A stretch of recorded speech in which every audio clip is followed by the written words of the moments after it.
हवा में पानी मिलाकर दिखाओ बीरबल। अकबर की सबसे बेस्ट चुनौती। एक समय की बात है, मुगल बादशाह अकबर अपने भव्य दरबार में बैठे थे।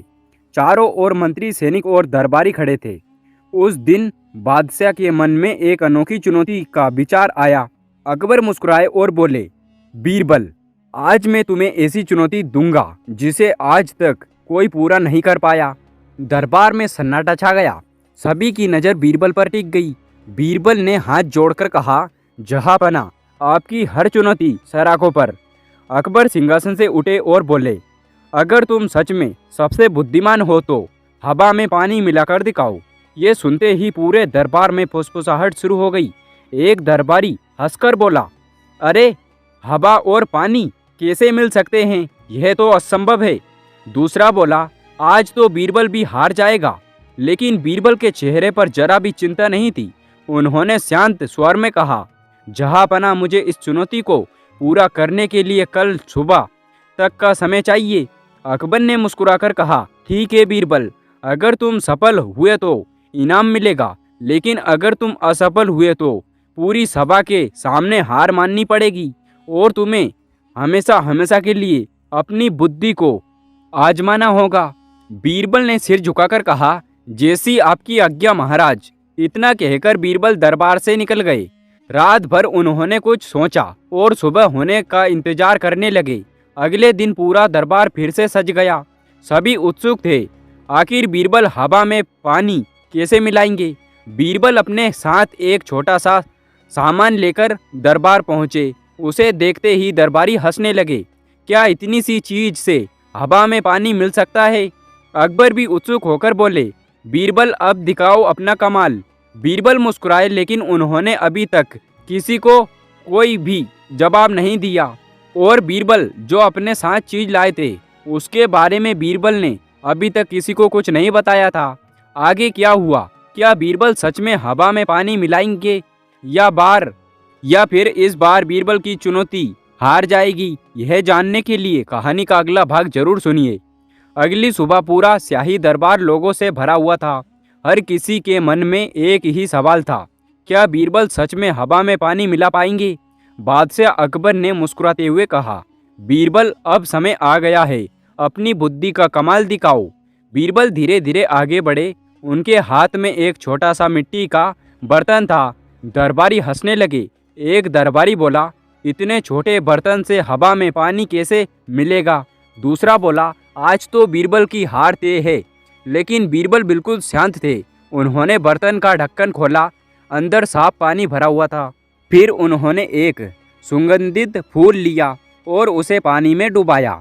उसके बाद बीरबल ने उस पानी की छोटी छोटी बूंदें हवा में उछाल दी। बूंदें हवा में फैल गई। हल्की ठंडी फुहारें पूरे दरबार में महसूस होने लगी। कुछ ही पल में सभी दरबारी के चेहरे पर नमी आ गई। बीरबल ने मुस्कुराकर पूछा, जहांपना, क्या आपको यह ठंडी नमी महसूस हो रही है? अकबर बोले, हाँ बिल्कुल। बीरबल ने विनम्रता से कहा, महाराज, यही तो हवा में मिला हुआ पानी है।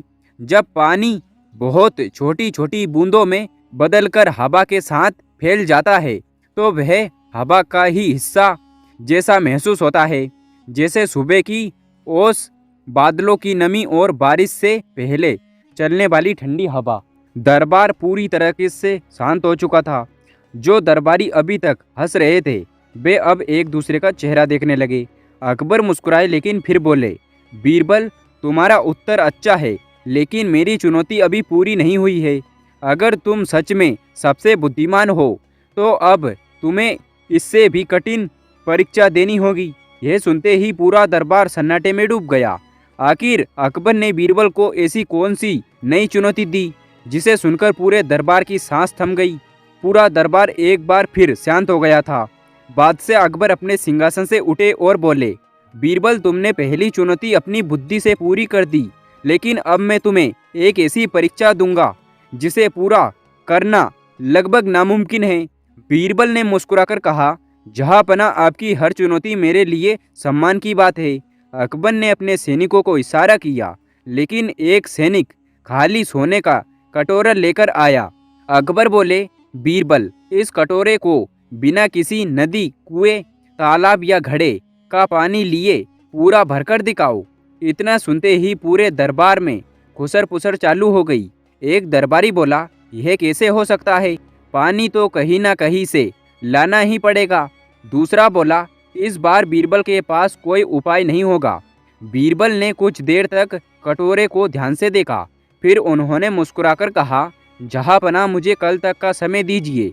अकबर ने कहा, ठीक है, लेकिन याद रखना इस बार कोई चालाकी नहीं चलेगी। अगली सुबह सूरज निकलने से पहले ही बीरबल महल के बगीचे में पहुंच गए। उन्होंने सैनिकों से कहा, इस कटोरे को हरी घास के बीच रख दो और कोई इसे छुएगा नहीं। सैनिकों ने वैसा ही किया।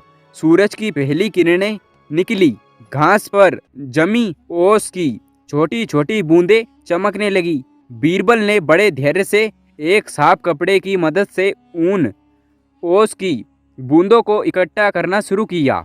काफी समय बाद कटोरा धीरे धीरे भर गया। जब वह कटोरा दरबार में लाया गया तो सभी लोग हैरान रह गए। अकबर ने पूछा, बीरबल यह पानी कहाँ से लिया?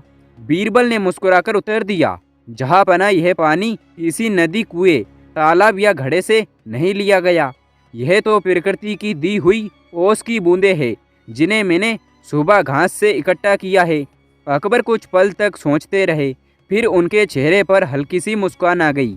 उन्होंने कहा, बीरबल तुम्हारी बुद्धि सचमुच अद्भुत है। तुम हर असंभव चुनौती का उत्तर खोज लेते हो। पूरा दरबार तालियों से गूंज उठा।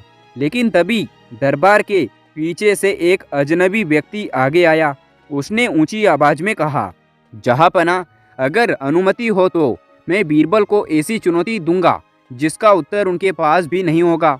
यह सुनते ही पूरा दरबार फिर से सन्नाटे में डूब गया। बीरबल ने उस अजनबी की ओर देखा और मुस्कुराते हुए बोले, ठीक है, बताइए आपकी क्या चुनौती है।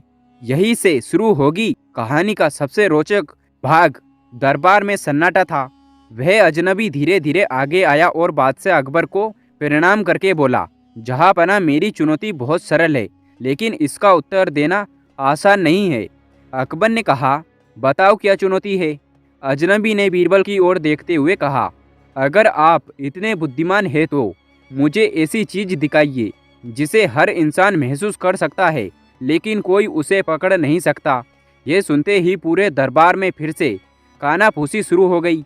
एक दरबारी बोला, अब तो बीरबल भी सोच में पड़ जाएंगे। दूसरा बोला, इस चुनौती का उत्तर किसी के पास नहीं होगा। लेकिन बीरबल शांत खड़े रहे।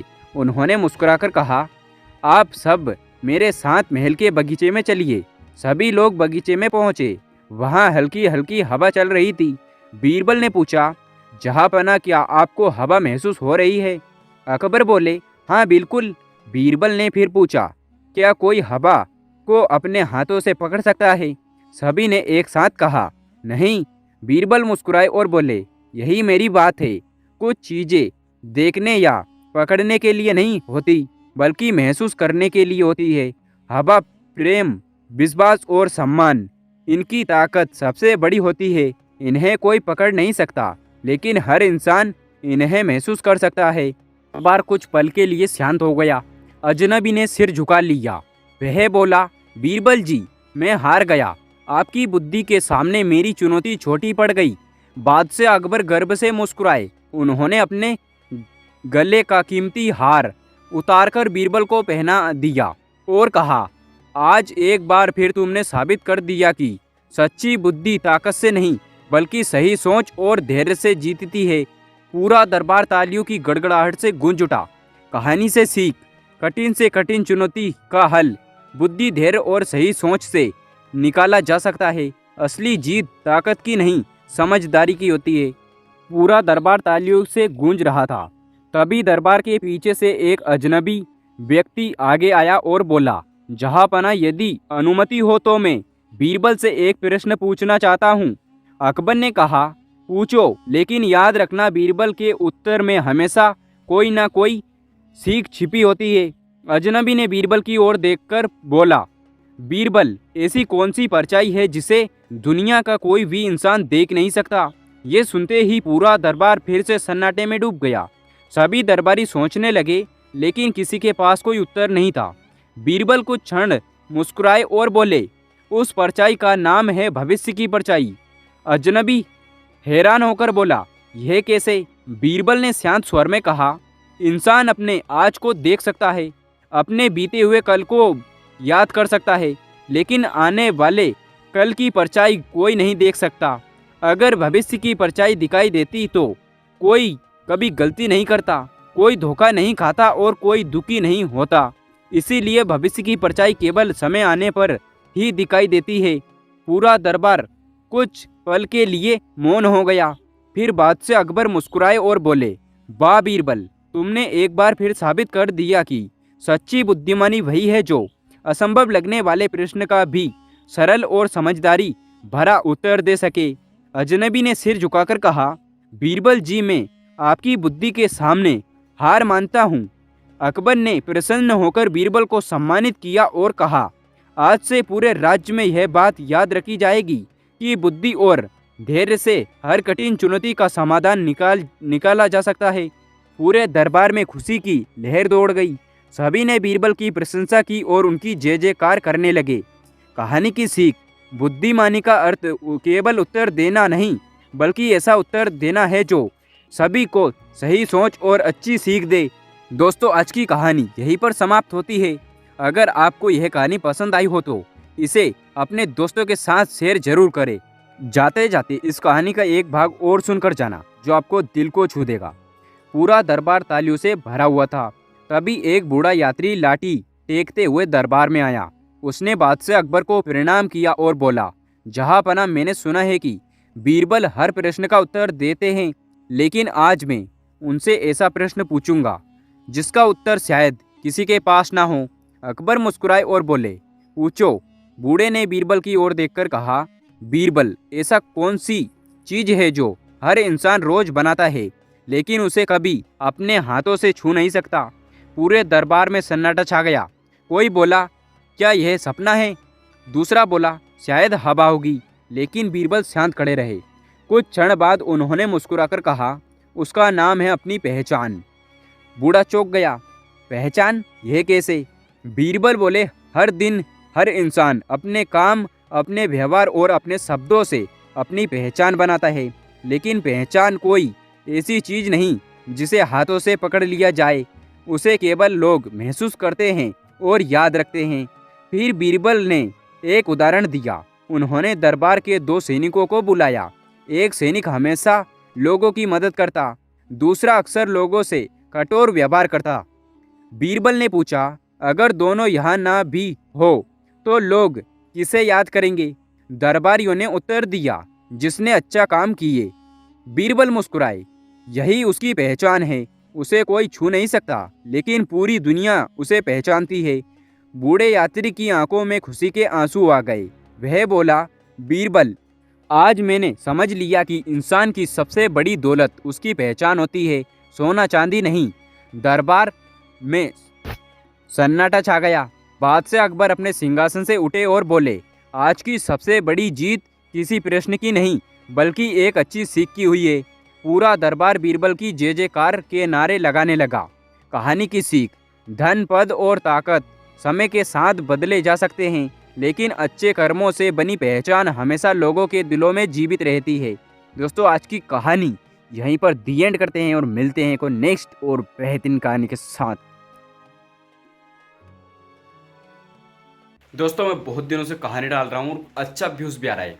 तो दोस्तों, आपको मेरी कहानी कैसी लग रही है कमेंट करके जरूर बताकर जाया करो, क्योंकि गाइस मेरे को यार अच्छा मोटिवेट होता है और मेरे को अच्छा महसूस होता है कि यार मैं और अच्छी कहानी बनाने के लिए मोटिवेट होता हूँ। तो बाकी आपको मेरी कहानी कैसी लगती है, सच में कैसी लगती है, कमेंट करके बताना। और बाकी मिलते हैं एक और अच्छी और बहुत ही अच्छी कहानी के साथ और ज़्यादा मेहनत करके। बस मैंने चैनल मोनेटाइज जो है ना, तो उसके बाद दिखाता हूँ गाइस की कहानी क्या चीज़ होती है। मैं फुल मेहनत करूँगा।